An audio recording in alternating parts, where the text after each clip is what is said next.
श्री त्रिलोक चंद छाबड़ा। यह मेरे भारत की छोटी सी एक झांकी है। अभी तो जमीन में नींव भरी है, शीश महल तो बाकी है। मिशन आर्थिक आजादी के जनक श्री त्रिलोक चंद छाबड़ा जी का जन्म सन 1957 में राजस्थान के अजमेर जिले के एक छोटे से गांव नानसी में हुआ। पिता मोहनलाल जी गांव में एक छोटा सा जनरल स्टोर चलाते थे। माता धापू देवी गृहिणी थी।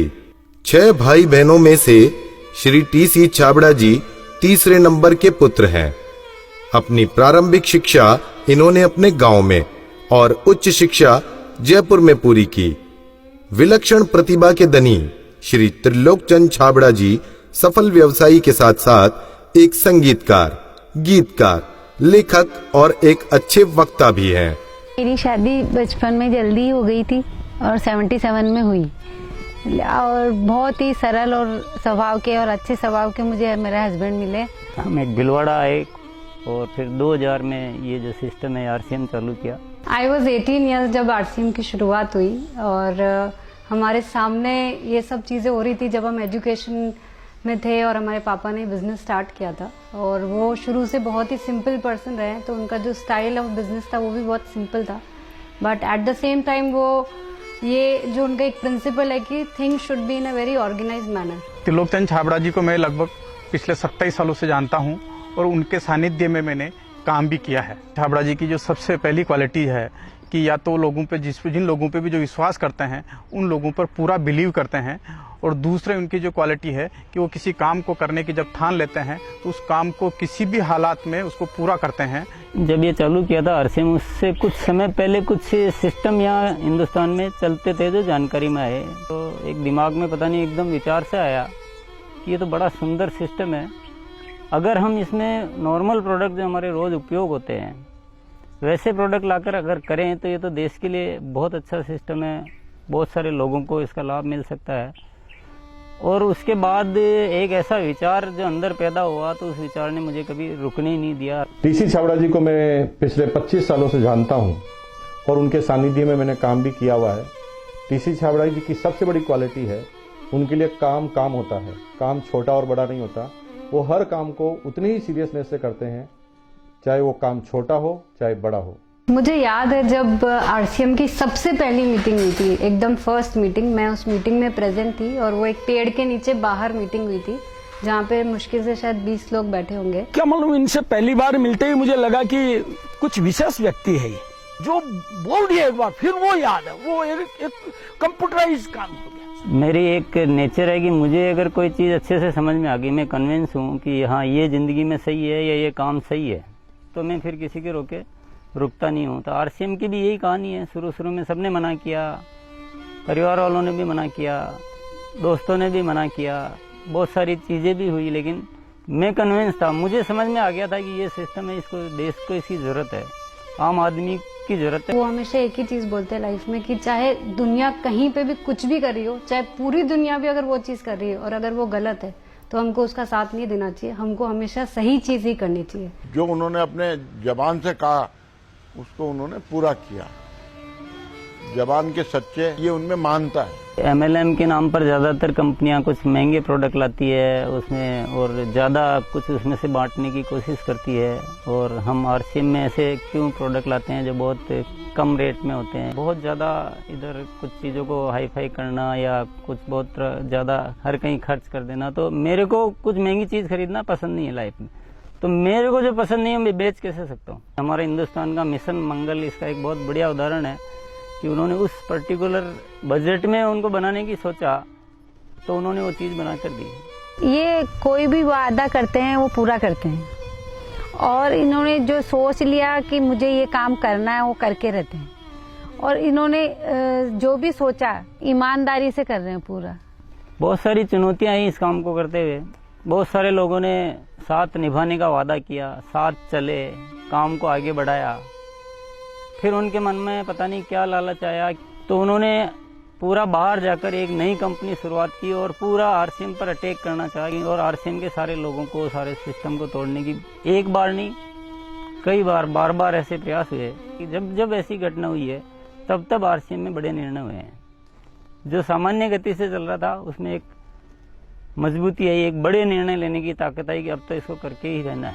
वो बहुत कम बोलते हैं और बोलते हैं वो एकदम सत्य और सीमित मात्रा में।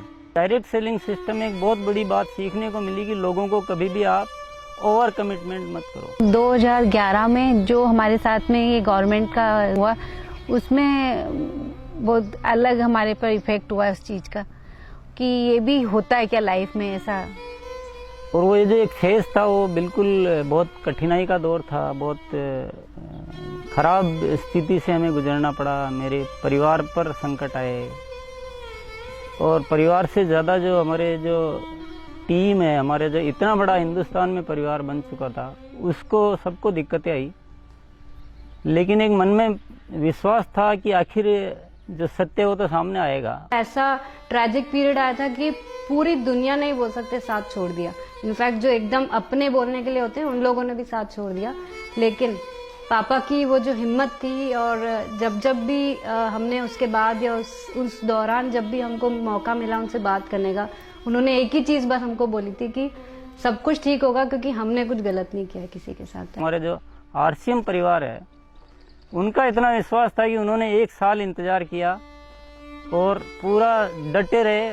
और जब उनका इतना विश्वास था तो उस विश्वास में इतनी ताकत आ गई और ये सब चीज़ें, जो भी संकट का समय था वो निकला और अब सब चीज़ें धीरे धीरे अच्छी हो रही है। ऐसे साथी मुझे इस सिस्टम की वजह से मिले। आज इतनी बड़ी सेना कह सकते हैं, इतना बड़ा परिवार कह सकते हैं देश के कोने कोने में, और उसमें इतने जो संस्कार बने हैं, ये हमारे लिए एक बहुत खुशी की बात है। इतना बड़ा व्यापार उद्योग धंधा होने के बावजूद, इतनी बड़ा साम्राज्य होने के बाद भी उनमें तनिक भर भी अहंकार या पैसा होने का घमंड दिखलाई नहीं देता है। ये उनकी सादगी और उनकी महानता को दर्शाता है। मुझे मेरे फादर इन लॉ की एक क्वालिटी सबसे अच्छी लगती है कि वो आज इतना बड़ा बिजनेस करने के बावजूद भी वो इतने डाउन टू अर्थ है कि किसी को भी विश्वास नहीं होता जब मैं उन्हें उनकी बातें, उनके किस्से सुनाती हूँ। एक छोटी सी बात ले लीजिए, अगर हम जब भी खाना खाते हैं हम डाइनिंग टेबल में बैठ के खाते हैं, पर वो आज भी प्रेफर करते हैं कि हम जमीन पे उनके साथ बैठ के उनके साथ भोजन करें। त्रिलोकचंद जी छाबड़ा एक व्यक्ति नहीं, आंदोलन है। उनके जीवन में उन्होंने बहुत संघर्ष तो किया ही है, लेकिन सबसे बड़ी बात उनमें है सादगी और सच्चाई। आरसीएम की शुरुआत से ही मैं काम कर रहा हूं और जब आरसीएम बिजनेस की शुरुआत हुई थी तो टीसी छाबड़ा जी की एक सोच थी कि दुनिया में जो कंपनियां आती है मल्टी लेवल मार्केटिंग में, वो बड़ी बड़ी और महंगे महंगे प्रोडक्ट लेकर आती है। और टीसी छाबड़ा जी की सोच थी कि मैं एक ऐसी कंपनी की स्थापना करूं जो इस तरह के प्रोडक्ट बनाए जो इंडियन रेट में हो, इंडियन कल्चर में हो, इंडियन मेंटालिटी को सूट करते हो और आम आदमी उस बिजनेस को कर सके, आम आदमी अपने जीवन को बदल सके। 2016 में इसकी गाइडलाइन जारी की गई भारत सरकार द्वारा। उसके बाद से इसमें काफ़ी स्पष्टता आ चुकी है। उसके बाद हमने पूरे सिस्टम सेट किए, हमने पूरे टेक्नीशियंस सेट किए, हमने लेबोरेटरी सेट की और इतना बड़ा सेटअप हो चुका है कि आज हमारे आरसीएम की प्रोडक्ट रेंज में करीब 400 प्रोडक्ट शामिल हो चुके हैं और आगे ये श्रृंखला चालू है। आरसीएम क्यों अपनी ओन मैन्युफैक्चरिंग इकाइयाँ स्थापित करता है या अपना सेटअप क्यों लगाता है, इसके पीछे जो मुख्य कारण है कि आरसीएम ने अपने प्रोडक्ट डेवलपमेंट में 4 कमिटमेंट कर रखे हैं कि ये चारों चीज़ें हमेशा रहेगी। पहली चीज़ है प्रोडक्ट उपयोगी होंगे, दूसरा स्वास्थ्य के लिए अच्छे होंगे, क्वालिटी नंबर 1 होगी और रेट बहुत रीजनेबल होगी। आरसीएम हमेशा उसके लिए कमिटेड है और इसीलिए इतनी सारी इकाइयाँ स्थापित की गई है और नए प्रोजेक्ट प्लानिंग में है। फर्स्ट ईयर था उस समय 21 करोड़ का टोटल टर्नओवर हुआ था और हाईएस्ट टर्नओवर जो है आरसीएम का वो 1750 करोड़ तक एक साल का हो चुका है। अच्छी बात ये कि हर साल 30% ग्रोथ हो रही है, इसलिए 5-6 सालों से मेंटेन ग्रोथ है। अपनी तरफ से पूरी कोशिश ये रहेगी कि कोई भी कमी किसी भी तरह की हमारी तरफ से नहीं रहेगी कि इस काम को एक बहुत ऊंचे मुकाम पर पहुंचाना है और जब लाखों लोगों के जीवन में अगर हमारे इस छोटे से प्रयास की वजह से अगर थोड़ा भी हम कुछ योगदान कर सकते हैं, ये हमारे लिए बहुत गर्व की बात है। मेरा गोल जो है वो ये है कि आज अपन इस RCM को हिंदुस्तान में ही नहीं बल्कि कुछ ऐसा करेंगे कि पूरे विश्व में इसका बहुत बड़ा नाम हो। तो आइए सदी के इस महापुरुष, आर्थिक आजादी के जनक, लाखों लोगों के प्रेरणा स्रोत श्री त्रिलोक चंद जी छाबड़ा को हम सब खड़े होकर जोरदार तालियों की गड़गड़ाहट के साथ ओजस्वी उद्बोधन के लिए आमंत्रित करते हैं।